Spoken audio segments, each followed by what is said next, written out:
Hello అండి, welcome to Kalpana Telugu vlogs. నేను మీ కల్పన. మీరందరూ బాగుండాలి, అందులో నేను కూడా ఉండాలని మనస్ఫూర్తిగా కోరుకుంటూ, అండ్ ఇవాల్టి వ్లాగ్ ఏంటి అని అంటే నాది హవిషాది బర్త్డే వ్లాగ్ అనమాట. సో చాలా సింపుల్గానే సెలబ్రేట్ చేసుకున్నాం, బట్ మాకు ఒక చిన్న మెమరీగా ఉంటుందని చెప్పి నేనైతే వ్లాగ్ అయితే పోస్ట్ చేస్తున్నాను అనమాట.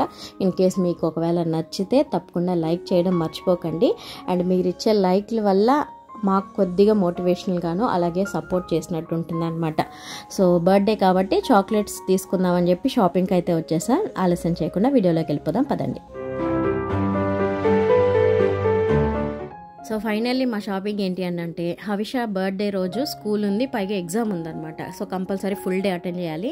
లేకపోయి ఉంటే కనుక జస్ట్ ఒక హాఫ్ డే వెళ్ళేసి ఫ్రెండ్స్తో పాటు సెలబ్రేట్ చేసుకొని చాక్లెట్స్ ఇచ్చేసి వచ్చేస్తుంది అనమాట. కానీ ఇంక ఈసారి అయితే ఫుల్ డే ఉండాలి కాబట్టి సరే ముందు రోజే వచ్చి మేము జస్ట్ సింపుల్గా వెళ్ళి చాక్లెట్స్ అవి తీసుకొని, అలాగే పానీపూరి కావాలంటే ఇంకా అందరం కలిసి పానీపూరి తినేసి నైట్ 12 o'clockకే మా వారు ఇలా ఇంతకుముందు అయితే ఇద్దరికి కలిపి ఒకే కేక్ తీసుకొచ్చేవారు అనమాట, ఇద్దరు బర్త్డే కాబట్టి అని.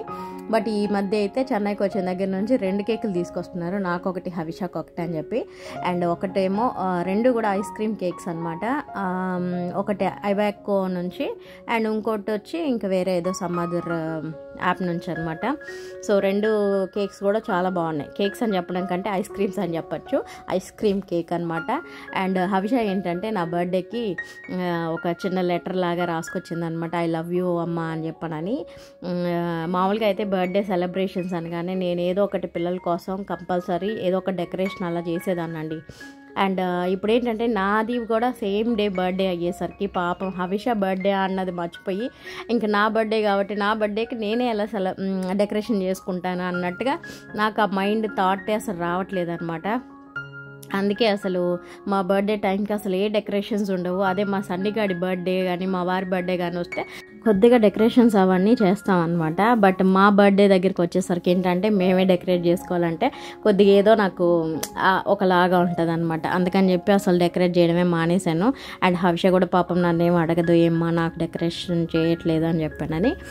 సో చాలా చాలా సింపుల్గా ఇలా నైట్ టైమ్సే కేక్ కట్ చేసేసుకొని ఇంకా నెక్స్ట్ డే అంతా కూడా మ్యాక్సిమం ఫ్యామిలీ టైం స్పెండ్ చేయాలని చూస్తాం అనమాట. ఎందుకంటే నార్మల్ టైంలలో మా వారు వచ్చి అవైలబుల్ ఉండరు అనమాట. సో పర్టికులర్గా మాకు ఏదైనా అకేషన్ టైం, ఐ మీన్ మా బర్త్డేస్ లేకపోతే యానివర్సరీ అలాంటి వాటికి మాత్రం కంపల్సరీ మాతో పాటు టైం స్పెండ్ చేయమని అడుగుతుంటాం అనమాట. మిగతా టైంలో అయితే తను అవైలబుల్లో ఉండరు అనమాట, వర్క్ మీద ఇంకా ట్రావెల్ చేస్తుంటారు కాబట్టి. అండ్ ఫైనల్గా మా బర్త్డే అయితే ఇలా సింపుల్గా అయితే సెలబ్రేట్ చేసేసుకున్నాము.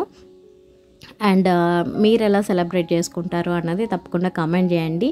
అండ్ పిల్లలు పెద్ద అయ్యే కొద్దీ ఏంటంటే మన సెలబ్రేషన్స్ కూడా కొద్దిగా ఒక్కొక్కసారి గ్రాండ్గా ఉండొచ్చు, ఒక్కొక్కసారి చాలా సింపుల్గా ఉండొచ్చు కదా. సో మా వాళ్ళు పెద్ద అయ్యే కొద్దీ ఏంటంటే ఇలా అందరం ఫ్యామిలీ మాత్రం స్పెండ్ చేసుకునేలాగా కంపల్సరీ మాత్రం నైట్ కేక్ కటింగ్ అయితే చేసుకుంటాం అనమాట.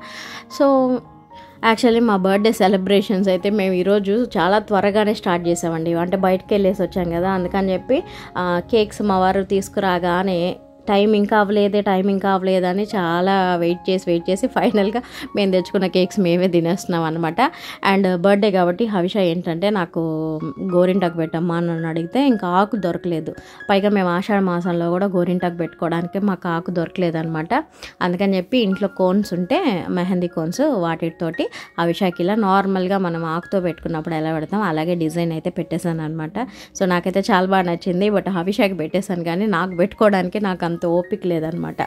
సో ఫైనల్గా నేను కూడా చాలా సింపుల్గా అయితే గోరింటాకు పెట్టేసుకొని ఇంకా నైట్ అయితే పడుకునేసాం అనమాట. ఇంకెందుకంటే మళ్ళీ పొద్దున్న మా వారికి పని ఉంది, ఆఫీస్కి వెళ్తున్నారు. అండ్ హవిష కూడా స్కూల్కి వెళ్ళాలి, దాన్ని రెడీ చేయాలని చెప్పి హవిషని అయితే మార్నింగ్ ఇంకా ఇలా రెడీ చేశాను అనమాట. సో ఆఫ్టర్నూన్ నుంచి ఎగ్జాము, అందుకని చెప్పి ఇంకా మార్నింగ్ సెక్షన్ కొద్దిగా టైం తీసుకొని లేట్కి వెళ్ళినా పర్లేదు అని చెప్పి పర్మిషన్ తీసేసుకొని ఇలా హవిషాన్ని అయితే రెడీ చేసేసాను అనమాట. సో ఈ లంగా జాకెట్ కూడా ఏంటంటే ఒక శారీ తీసుకొని స్టిచ్చింగ్ చేయించానండి. దీని లుక్ అది ఆ డిజైన్స్ అవన్నీ కూడా మీకు కావాలంటే తప్పకుండా కమెంట్ చేయండి. నేను ఒక వీడియోలో అయితే నేను దీని డీటెయిల్స్ అన్నీ కూడా పోస్ట్ చేస్తాను.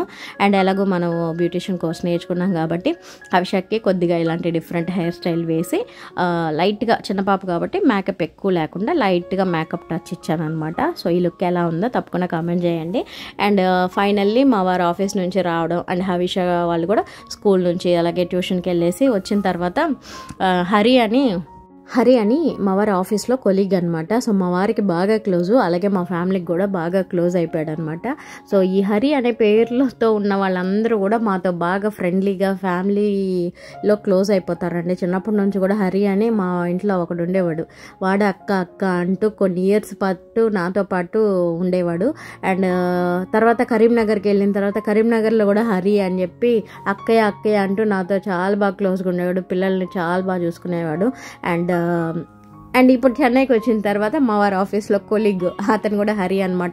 మొన్న అయితే లిటరలీ నాకు హెల్త్ బాగాలేకపోతే నన్ను హాస్పిటల్కి తీసుకెళ్ళి సెలైన్ పెట్టించి అండ్ మొత్తం నన్ను చూసుకొని ఇంటికి తీసుకొచ్చి డ్రాప్ చేసేసి వెళ్ళాడు అనమాట. సో రియల్లీ నేను లక్కీ. హరి అనే వాళ్ళతోటి నాకు ఒక తమ్ముడు లేడన్న బాధ అయితే వీళ్ళందరూ కలిసి తీర్చేశారు. అండ్ మొత్తానికి మా సన్నిగాడికి ఏమో లాస్ట్ ఇయర్ PS3 కొత్తది కాలేదండి, సెకండ్స్లో తీసిచ్చాడు అనమాట. ఈసారి హవిషాకి ఏంటంటే బ్రాస్లెట్ తీసిచ్చాడు. ఎందుకు హరి అంటే కూడా వినలేదన్నమాట. సో మొత్తానికి హవిష బర్త్డేకి ఈసారి అయితే సిల్వర్ బ్రాస్లెట్ అయితే వచ్చిందనమాట. సో అండ్ మా వారు ఆఫీస్ నుంచి వచ్చేసరికి కొద్దిగా లేట్ అయిపోయింది కాబట్టి ఇంకా ఫైనల్లీ మూవీస్ ఎక్కడైనా ఉన్నాయని చూస్తే ఇదేదో కొత్త మాల్ అండి. మేము కూడా ఫస్ట్ టైం వచ్చామన్నమాట. బట్ దాని పేరు ఏదో నాకు ఐడియా లేదు. అండ్ మేము వచ్చేసరికి మూవీ టైం కాబట్టి చాలా లేట్ అయిపోయింది. ఇంకా KFC తినేసి మూవీకి అయితే వచ్చేసాం అనమాట. ఇంతకీ మూవీ ఏంటంటే మా వాళ్ళు చాలా రోజుల నుంచి అడుగుతూ ఉన్నారనమాట. లక్ష్మీ నరసింహస్వామిది యానిమేటెడ్ మూవీ ఉంది కదా, పైగా తెలుగులో లేదనమాట, తమిళ్లో అవైలబుల్లో ఉంటే తీసేసుకున్నాం. అండ్ నైట్ ఇంటికి వచ్చేసరికి బాగా లేట్ నైట్ అయిపోయింది. అండ్ నెక్స్ట్ డే ఎందుకో నాకు సాంబార్ తినాలనిపించింది అనమాట. సో ఇవాళ సాంబార్ ఎలా చేసుకుంటాను అన్నది మీతో షేర్ చేసుకోబోతున్నాను. ఇదైతే మా అమ్మ చేసే స్టైల్ అనమాట. సో సాంబార్కి కావాల్సిన వెజిటేబుల్స్ అన్నిటినీ కూడా మనం ఈక్వల్ సైజులో ముక్కలన్నీ కట్ చేసేసుకొని దాంట్లో పసుపు, కారం, ఉప్పు అలాగే కొద్దిగా ఇంగు వేసేసి బాగా కలిపేసుకోవాలి.